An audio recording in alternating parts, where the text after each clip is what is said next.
I said, well, do you want to read the Bible? I just came out with it. And he said, yeah. And I was so nervous about reading it with him that I started sweating. And he said to me, you're sweating. I said, no, I'm fine. And I was sweating all over. The first time you try and get the Bible open, it was dripping on Isaiah 53. And I sort of said a little prayer. And then I said, do you want to do that again? He said, yeah. He said, are you going to sweat so much next time? And I said, no, I'm not. Welcome, everybody. This is Simon Gilbo with Inspired. It's so good to be back with you for another fantastic episode. I've got an old friend with me today called Rico Tice. Welcome, Rico. Thank you very much, Simon. Lovely to be here. So good to have you. So for those of you that are new to Inspired, it's all about just telling great stories of faith through difficult circumstances, overcoming over the long haul.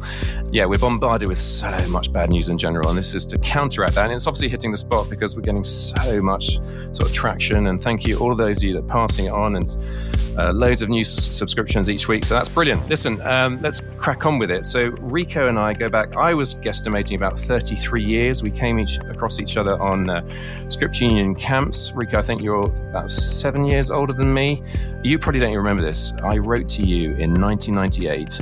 And I wrote to you and to Michael Green, basically, as two evangelists that I trusted and respected and thought, why don't I get your ideas on what I might do? So I wrote to you. Do you remember this? I don't actually. Yeah, no, I'm not surprised. And it was, I wrote basically, said, look, budding evangelist and want to just do the best next thing in terms of sort of maximizing the learning process.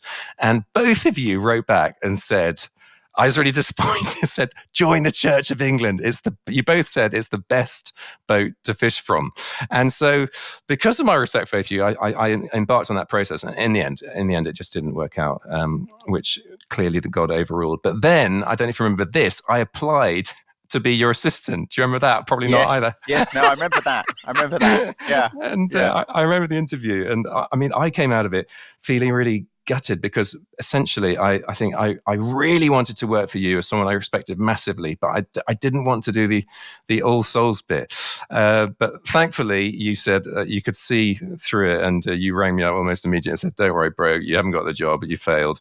And that was, well, as we can see, as life's panned out, it was God's overruling, and I'm grateful. But all that to say is that you're someone I massively respect. I wanted to learn from, and I suppose I've learned from a distance, but not up close and personal. And this podcast all these years on is a great opportunity to sort of pick your brains and hear more about your journey. So that said, let's crack on with it. Tell us, let's go to background, story, upbringing. You were raised where? Yeah, well, I get my name Rico Tice from Chile. So my dad was growing tobacco there. My dad spent 38 years in a tobacco multinational. And so it's amazing to be saved out of that. But I was living in Chile, and once a week, someone came to help Mum clear the house. And I was christened Richard because I'm English, and that was what I was christened. But of course, Richard is Ricardo in Spanish, shortened to Rico. So this lady who came to help clear up started calling me Rico. And it stuck. And then, of course, my mother only ever called me Richard when she was cross with me. So I really I am averse to Richard. And I am called Rico Tice, not Tico Rice. I spent my life being called Tico Rice. So how many years in Chile? Just a couple of years in Chile. But then Dad grew tobacco in Africa. Mm-hmm. In fact, he knew Idi Amin, the dictator. Oh, wow. In the 1950s, they'd known each other.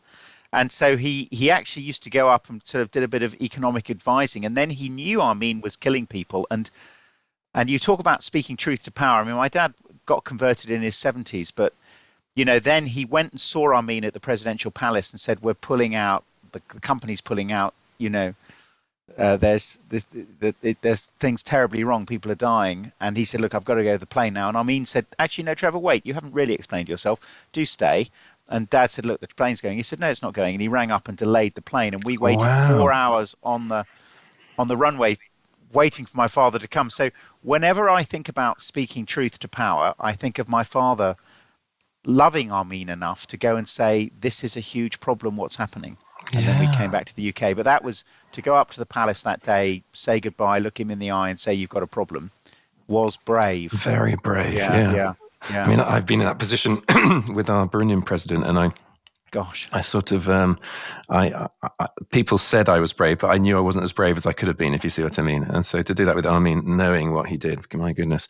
The key thing in Africa was we went to little mission schools.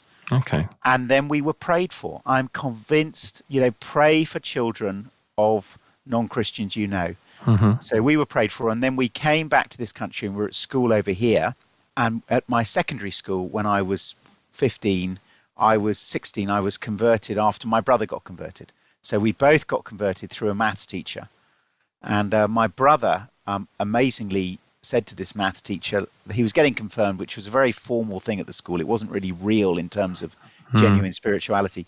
But he said, I pray and then I just keep doing things wrong. And he said, so, it doesn't really work. And the maths teacher then explained the gospel. He then had an essay to write on the connection between the Old and New Testament as a general studies essay.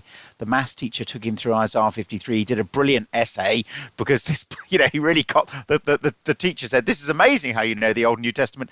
But that maths teacher just waited for that opportunity and then ran a Christian meeting, and my brother came to faith, and then he took me along.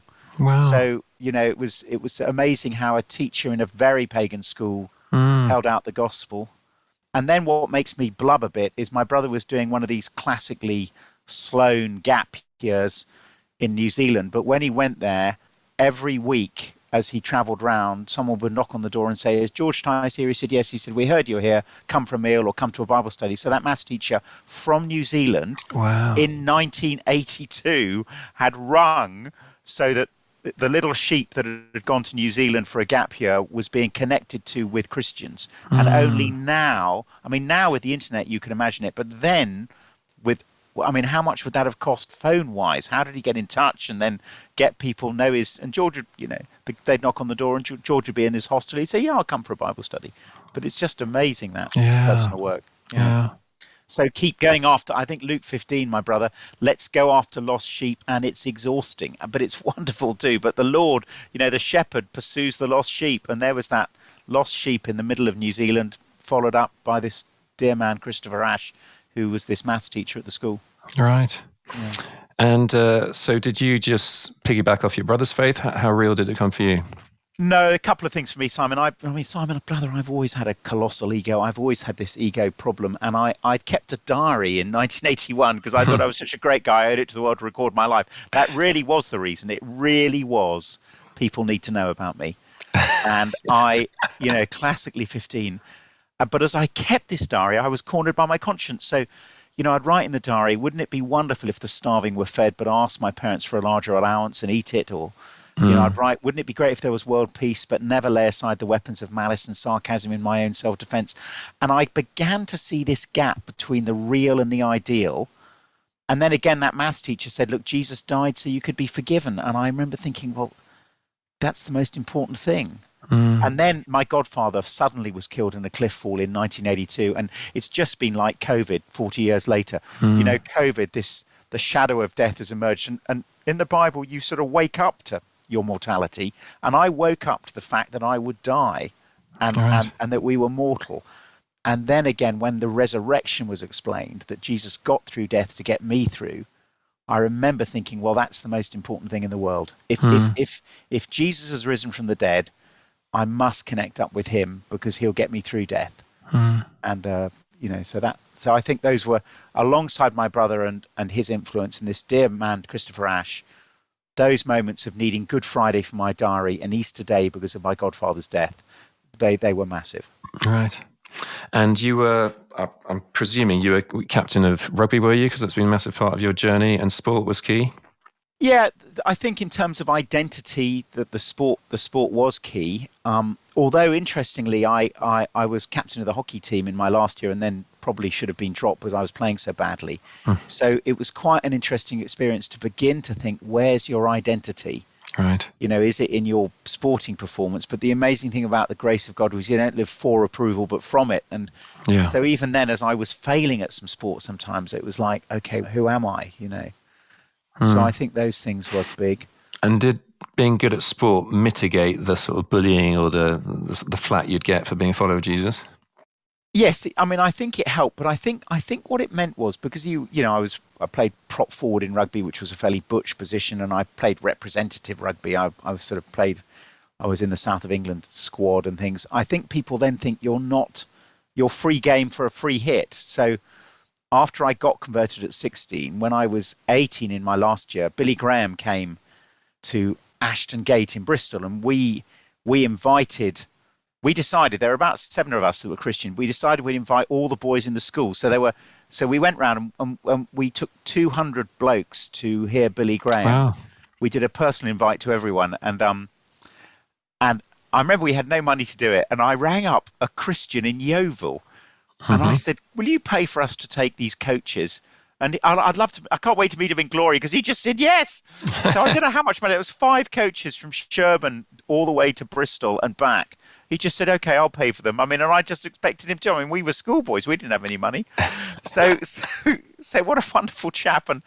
But actually, and some people went forward at that Billy Graham, but very hard to follow them up. But what was interesting was every month a magazine started coming out, a pamphlet published against me personally. Oh, wow. In the school, and that really was brutal for identity.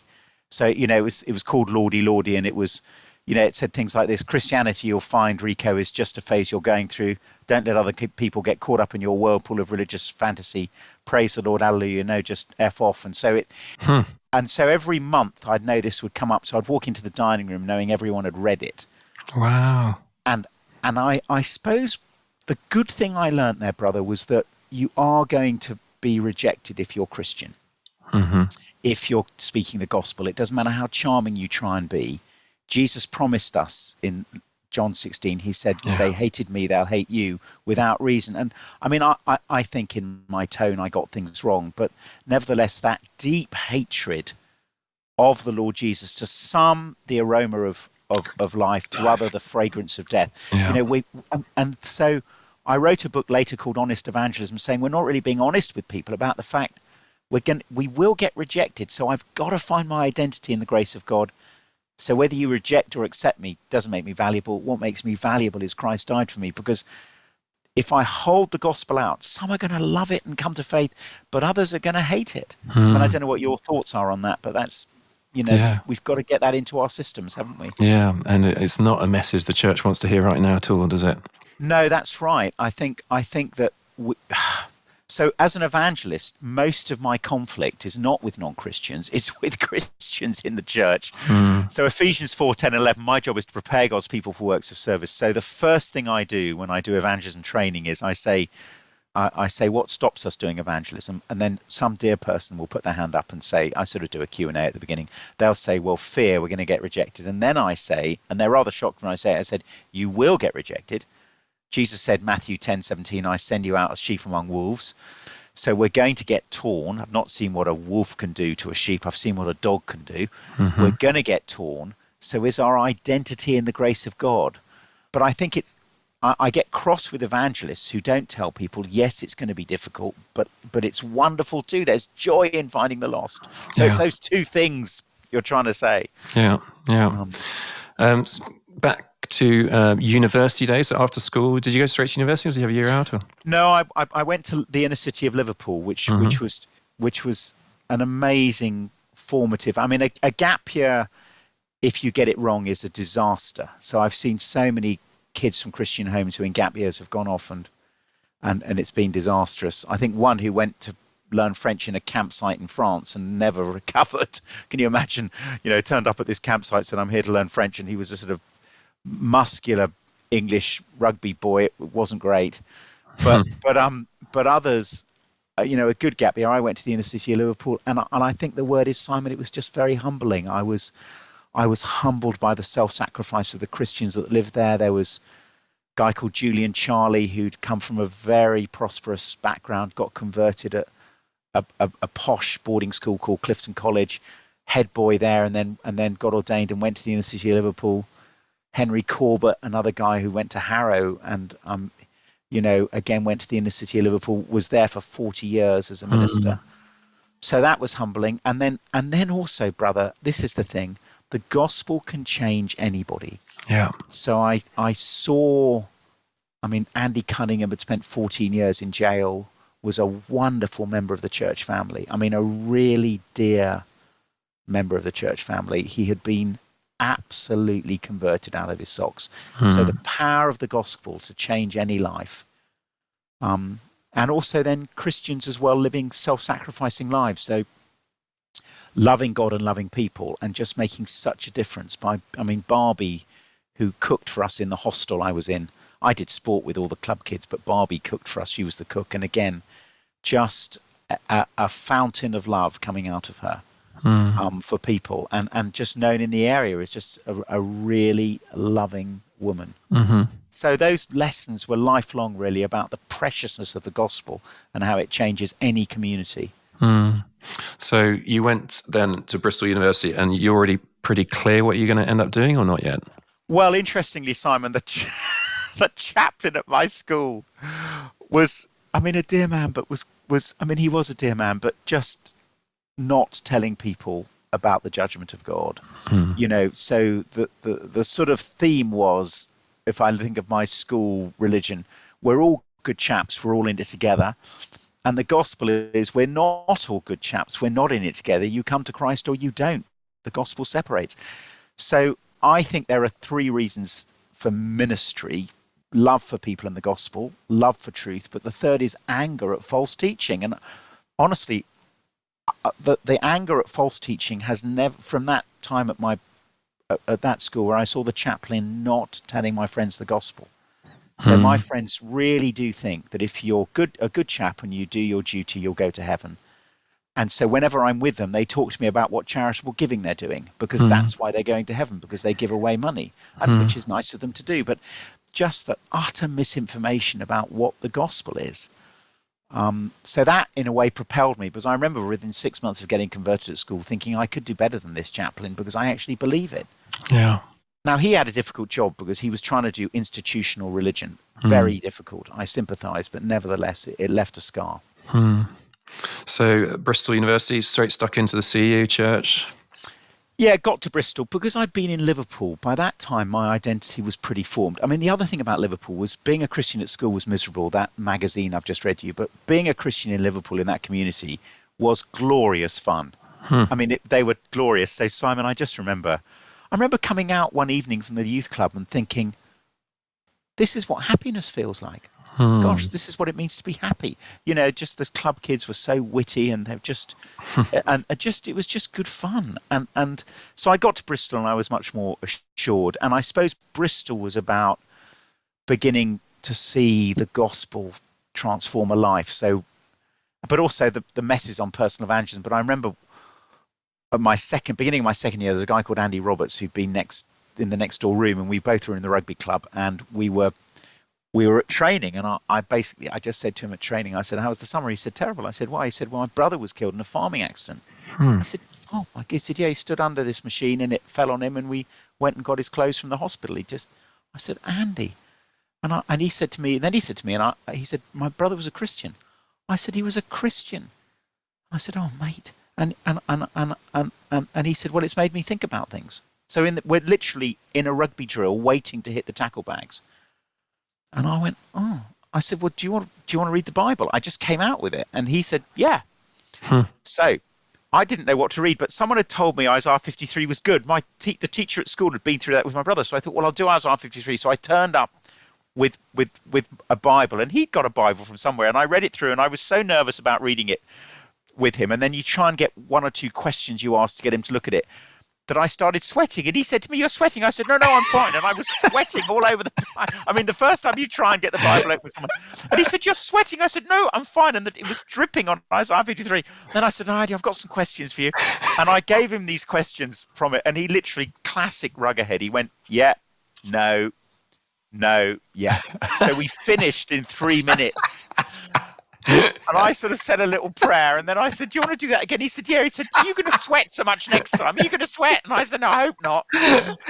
Brilliant. But bro, the first time you get the Bible open with someone, yeah, I think it is a bit scary, but just get it open. Be a Bible sharer. And I think a lot of Christians always think, well, that's the teacher's job. No, we ought to share. I mean, I love the word one-to-one, that material where they give you the questions and the answers. But my plea to people listening is just gather up your courage and say, look, do you want to look at the Bible? And 4 out of people will say no, and 1 in 5 will say yes. Now, if you say the Bible, that's the wrong question, because they'll think you're going to make them read through the whole thing. Just go, look, there are 20 sentences at the beginning of John's Gospel or Mark's Gospel that are great.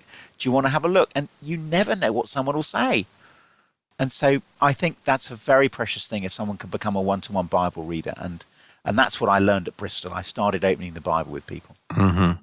And any other stories of seeing friends come to faith? Well, I think, yeah. Well, I mean, there were loads at Bristol that was exciting. I'll tell you one that was interesting. The captain of the rugby club, and we played at Twickenham in '87, was a guy called Harry, and we stayed in touch. And he had a broken marriage, and I would keep giving him Christian books, but he rang me in 2005, and he said, Rico, he had a bad broken marriage. He said, I've decided I'm going to do your course. I'm going to do that Christianity Explored course of yours, which was a lovely. We used to talk on bank holidays, and then 4 days later, he died of a pulmonary embolism.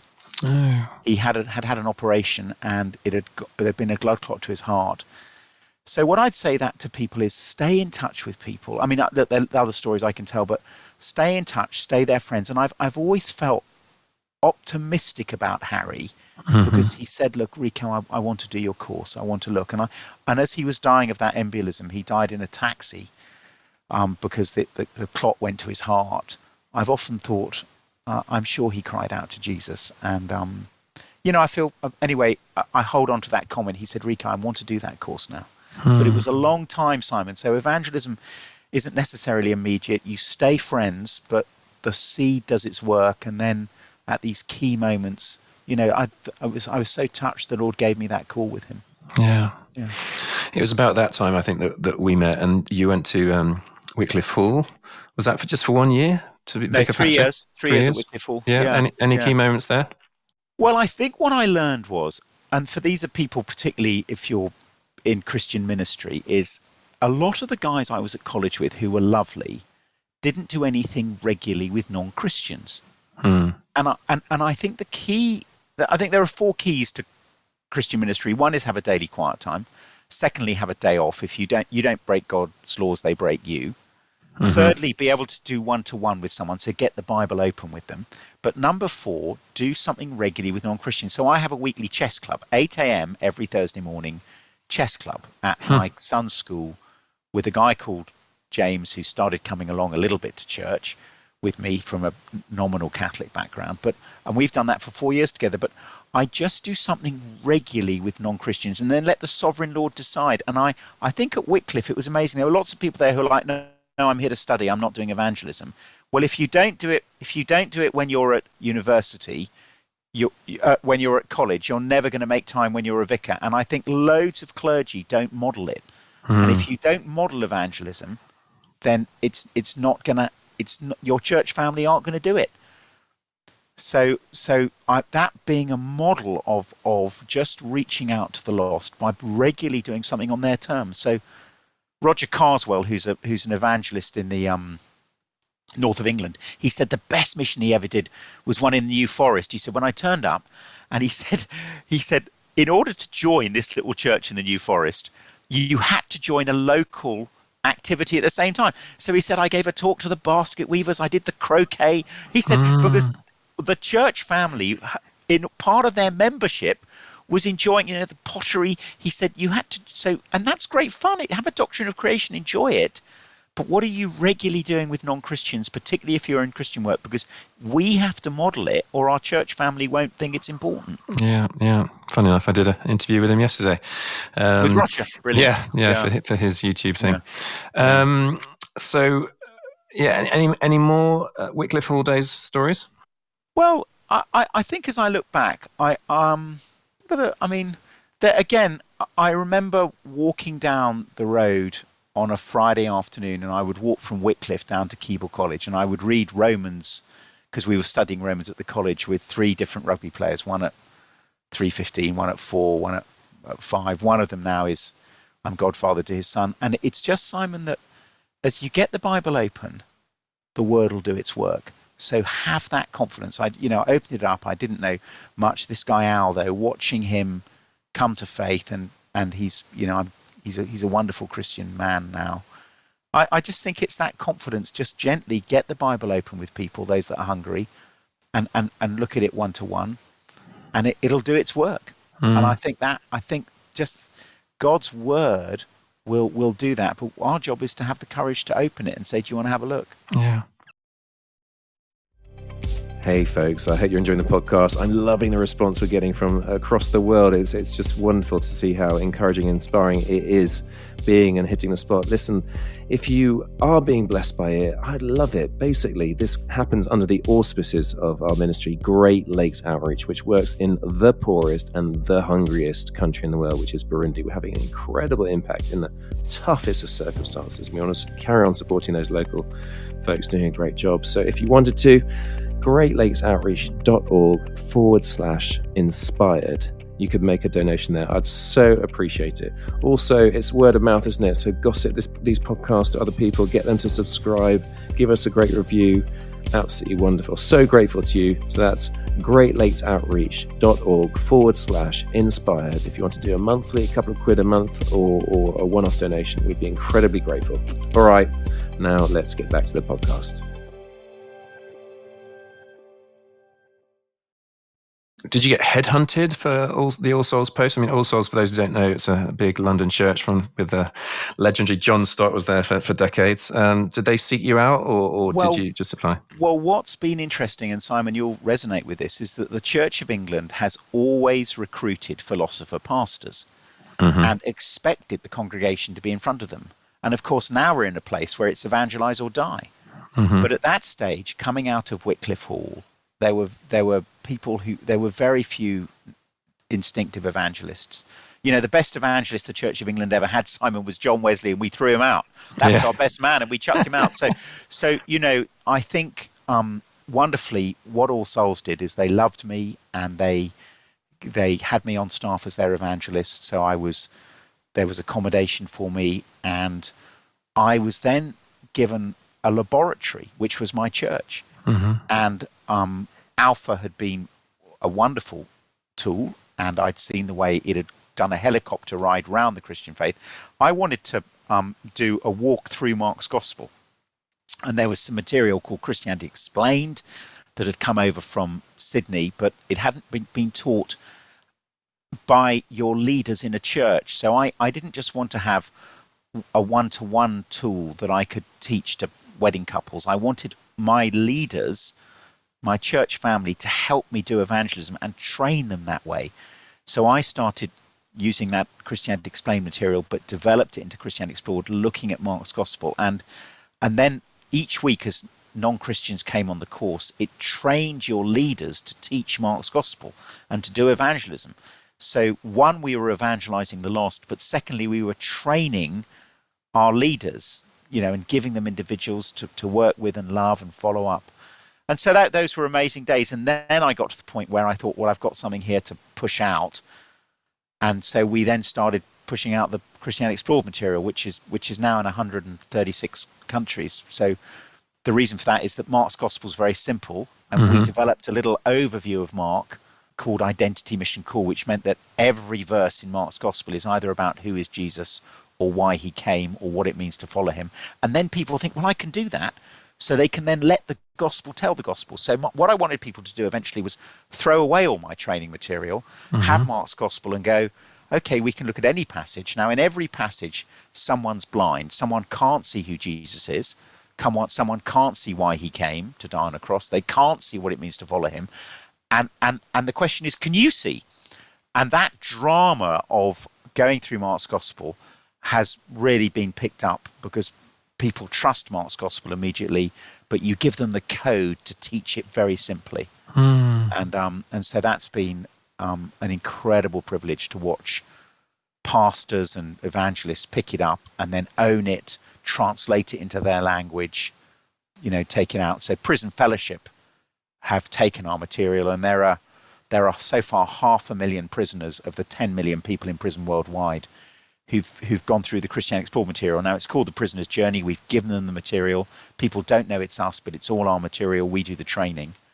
But it's been wonderful just to try and make Mark's gospel as accessible as possible.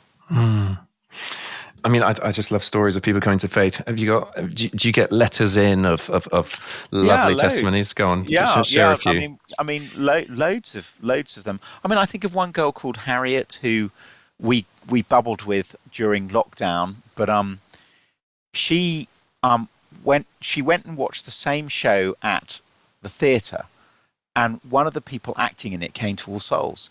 And Harriet was just a real fan of this show. I don't even know which one. And this girl said to her, look, on Facebook, spiritually, are you interested at all? And Harriet said, I suppose. And so she brought Harriet along.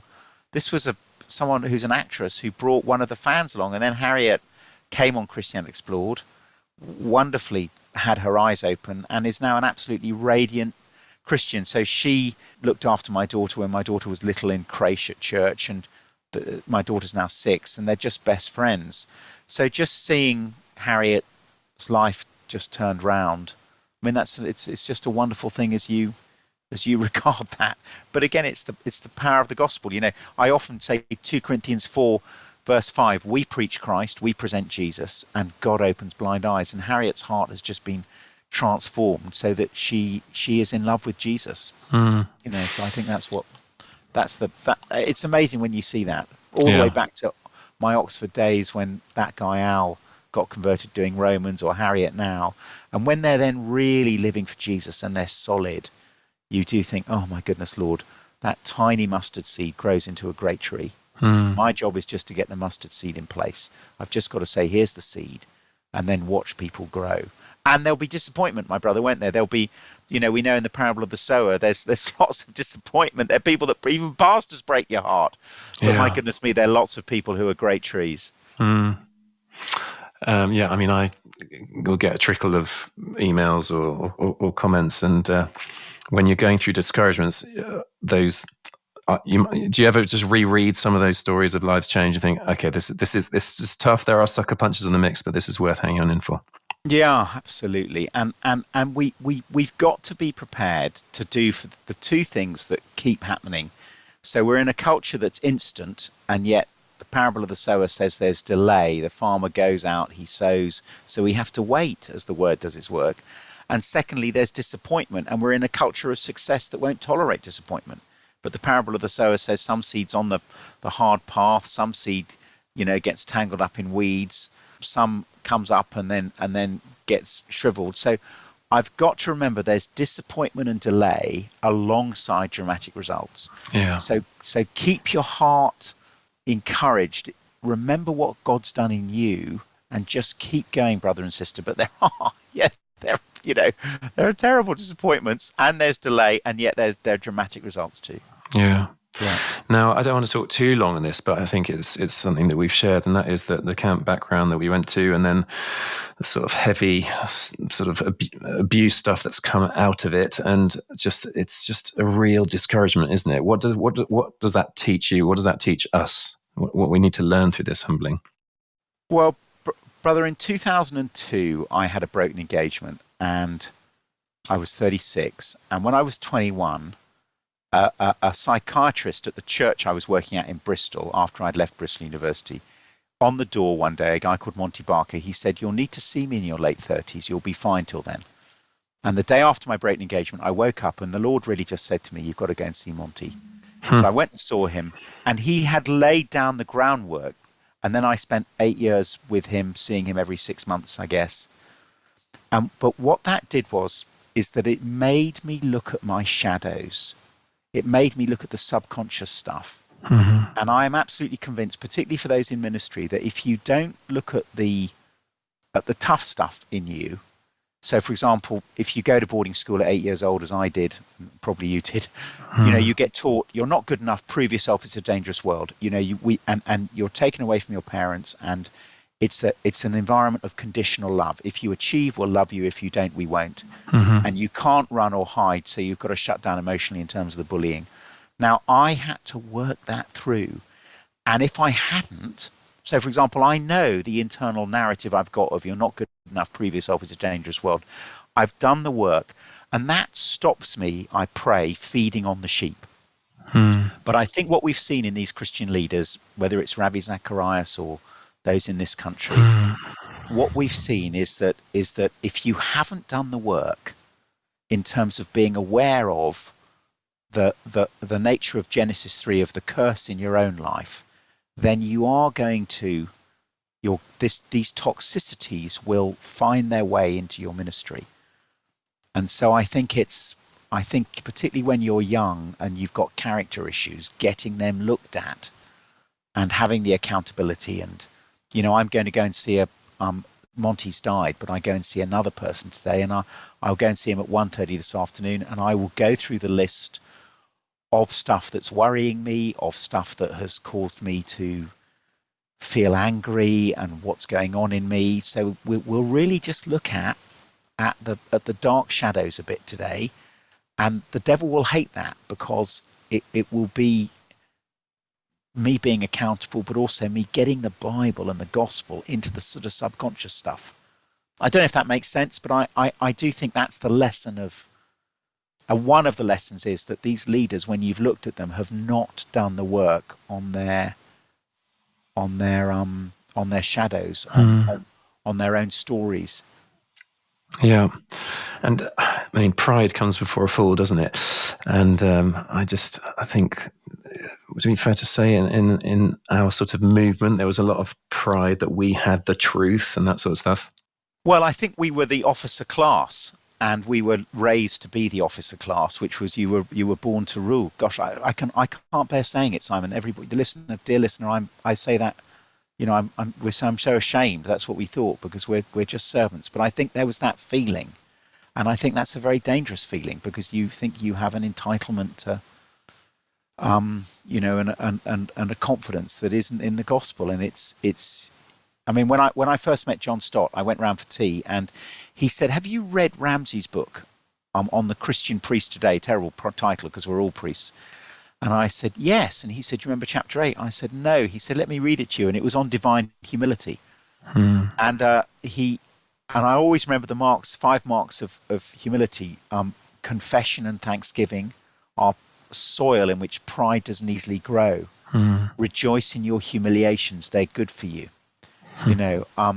Cultivate friends who laugh at you. Make sure you've got. I mean, my wife laughs at me. It's good. Laugh at yourself. I can't remember the 5th one, Simon. I'll have to look it up again. No, but those, pretty good. The marks of. So, who's helping us to work through the stuff, so that when stuff comes up, they can go, "Rico, that wasn't quite right. What was going on in you?" I mean, I had an incident at church recently where I got something wrong, and I'm going to talk about it this afternoon when I go and see my counsellor. So, just, and it's good for the church family to know that's happening. Yeah. Yeah. I mean, I didn't get a whiff of anything bad at all in my 10 years of being on camp. I absolutely loved it, and it's totally foundational for my discipleship. But in having said that, we've got to be open to self-analysis. And I suppose I never really felt it that I belonged. I think because actually I went off to South Africa in my gap year and had such a different experience of the breadth of church, some charismatic experience and just a very emotionally engaged worship. And I think we were very suspicious from our fold of emotion, weren't we? Yeah, we were. And I speak in tongues, and I remember time and again looking after room groups with a boy who'd had a charismatic experience and thinking, gosh, the Lord just put me in the group with him to talk about that, to encourage him, to just, that David Watson, who was a famous Christian leader, and indeed Nicky Gumbel and Nicky Gumbel, who founded Alpha, were at those camps, but then weren't handled well when it came to a genuine charismatic experience. There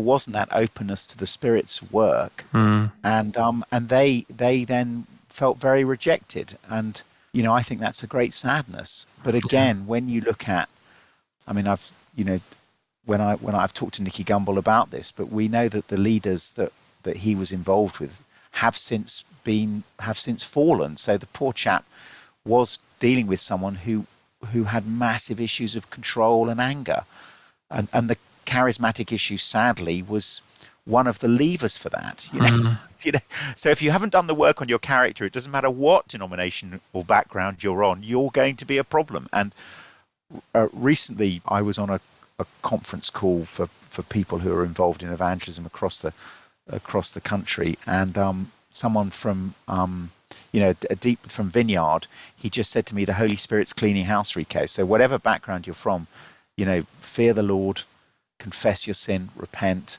Those issues have to be happening, and we have to allow the Spirit to convict us. Yeah. And some people in our movement weren't allowing that in their pride. So you've had all sorts of crazy experiences in your life. When have you known God really rescue you? Yeah, brother. I mean, there's one that always brings a smile to my lips. So I was taking a funeral. There was a girl I was at Bristol with called Emma Windsor Cundall, and her mother had died. And I was going down to take her mother's funeral at a crematorium near Kew Gardens. But the trouble is that where I thought Kew Gardens was, it wasn't. And I hadn't checked a map. I'm such an idiot. And I got there and I looked at the map, and the map was sort of now revolving around the car, because this is someone's mother's funeral. I'm going to miss the creme time. No. How can you ever recover from that? I'm sorry I missed your mother's funeral. You'd asked me to take it. And so I stopped at one place and I got the map out, and I was and literally, because I've got dyslexia, the map was revolving around the car now. I mean, I suddenly saw how far Kew Gardens was, and then I drove on and I looked again, and I had parked under a sign that said Mortlake Crematorium, and I sort of thought, do you know what? I think that's where it is. So there must be 1 million signs in London, Simon. And I parked under this sign. So I drove in and I said, is the Windsor Cundall funeral here in 20 minutes? They said, oh yeah. I said, could you ring the family and tell them to come? Say I've come straight here because the traffic wasn't good. They said, oh yeah. I said, you've got that number? They said, of course we got the number. They phone up. Anyway, I walked into the vestry at that creme, and I literally fell to my knees. I mean, the Lord had just put me under that sign, and I didn't know whether... I wasn't even sure where the creme was, but I thought, and I'd not been to that creme before, but in God's kindness, he put me under the sign. I tell you what, when I came out to do the funeral, I went, welcome, it's a wonderful day, how lovely to see you. It's terrible, but you know that bit in John chapter 2 where Jesus rescues the couple who are facing total humiliation because the wine's run out. Yeah. I mean, the shame I would have felt all my life if I'd have missed that because I just had gone to the wrong place would have been overwhelming. I just would have been, and the Lord just rescued me. So he just time and again I've seen him. I mean, I fell asleep on the motorway once, and I woke up and I was going up. I was on the M4. I was going up the slipway of Junction 13. So my car had come across, but I hadn't crashed into the side. He had caused my car to be going up the road, and I woke up halfway up that road. And so, brother, you make of that what you will, but it is the Lord who rescues us. Psalm 40, verse 2, he lifted me out of the slimy pit, out of the mud and mire. He set my feet on a rock and gave me a firm place to stand. I mean, he's just rescued. I mean, I have moments like that when I just think, gosh, I'd be dead were it not. I mean, or, I'd have had such a mess without him. Yeah. So, those things make me smile. Let me give you one more. Should I give you one more rescue? Yeah, I got married, and my wife Lucy, after 5 months, she said, "Look, I want you to wear a cycle helmet." And I said, and I just didn't. And then she said a month later, "If you don't wear a cycle helmet, you don't love me." And I went, well, that's an interesting way of doing marriage. But anyway, so I got a cycle helmet and wore it. And about a month after that, Simon, I was going along, and in a utterly freak moment, 1 in 10 million, my front tire went straight down a rain drain, and I went flying over the handlebars and I was going at a good pace. I'm 100 kilos, and I smashed the front of the helmet into the pavement. And I kid you not, and I stood up, and I had a little bit of blood on my hand, but there's no doubt in my mind that I would have smashed my head open. And there's a vein there. That's how you die. There's a vein that you rupture. And so that I was married to Lucy, and I had a helmet on for the first time, and I'd not worn a helmet for 15 years. Yeah. So I just look back and I just see his incredible kindness in guarding me in a fallen world. Well, thank God for Lucy. And listen, you married really late, didn't you? How did you cope being single until, was it 42? Yeah, well, I think being single is two things, brother. I think it's amazing opportunity and black loneliness at times. So particularly when I'm on holiday, I mean, my mum and dad were lovely. I would go home each week and my darling mother would do my washing and I'd come back with some food. So that enabled me to work incredibly hard in terms of setting up Christianity Explored and doing a normal job at All Souls as a curate. But I think you've got to be ready for the black moments of loneliness, and in those moments, you've got to have the ability to make sure that you don't look at pornography, that you don't do stupid things, and I think a lot of ministers do. So I think it's managing yourself and knowing when you're going to feel vulnerable. So I don't know about you after a mission, but I find that 24 hours after a mission, I'm very vulnerable. Because I'm emotionally on a high, I'm spiritually on a high, and I'm physically exhausted. Yeah. All those things going together. So I had to learn those rhythms of when do you expect the devil to really bite? I think that was important. Where do you go to be emotionally filled up? My parents were lovely. So part of getting married was I became aware that it was going to be much more difficult once my parents had died. And interestingly, John Stott kept saying to me, Rico, it's God's will that we marry. You should be looking to marry. Genesis 2 means that God's will is marriage. Although 1 Corinthians 7 says, if you can stay single, do it, because it's amazing what you can do. So rejoice in singleness. But I think learning through basically mistakes and fallenness and sin, just what the rhythms were of my life, and learning when I would be attacked spiritually. And then having a really good, you're either in thanksgiving or resentment. I think as a Christian, as a pastor, I always look, with you, dear brother, today, if we were chatting personally, I think, is Simon in thanksgiving today, or is he in resentment? Because Eve in the Garden of Eden, the devil pops her into resentment, and then she rebels. Did God really say you can't eat the fruit? You can't even touch it. He doesn't want you to be like him. You can't trust him. He doesn't want your best. And then she takes it. So I try and remind myself of the story I'm in every day. So when was I converted? Before the beginning of time. I wasn't converted in 82. For he chose us in him before the creation of the world to be holy and blameless in his sight. In love, he predestined us. I'm here because before the beginning of time, God decided to call me. How was I converted? 2 Corinthians 4 verse 6, for God who said, let light shine out of darkness, and made his light shine in our hearts. So God did a miracle and opened my blind eyes to Jesus. It wasn't just a maths teacher spoke to me. It's as he spoke to me, God transformed my heart, and I thought, yes, I'm going to die, and yes, Jesus rose from the dead to get me through death. And then, what sort of day is today? Romans 8:28, God's working all things for my good. So today's a great day because today's the day God has planned. If it's good for God, it's good for me. So, brother, I started to get some questions I ask myself. Why is today a better day than yesterday? Because today I'm a day's march closer to heaven. And for the non-Christian, it's a worse day because they're a day's march closer to hell. So I ask myself, I sort of catechize myself with these questions every day that get me wanting to go, in view of God's mercy, offer yourselves to Jesus. So I want to try and make sure I'm thrilled with the gospel story I'm in every day. That's what I try and do. And then I operate out of thanksgiving, not resentment. That's brilliant. And just from your marriage, any key lessons? What's essential in marriage?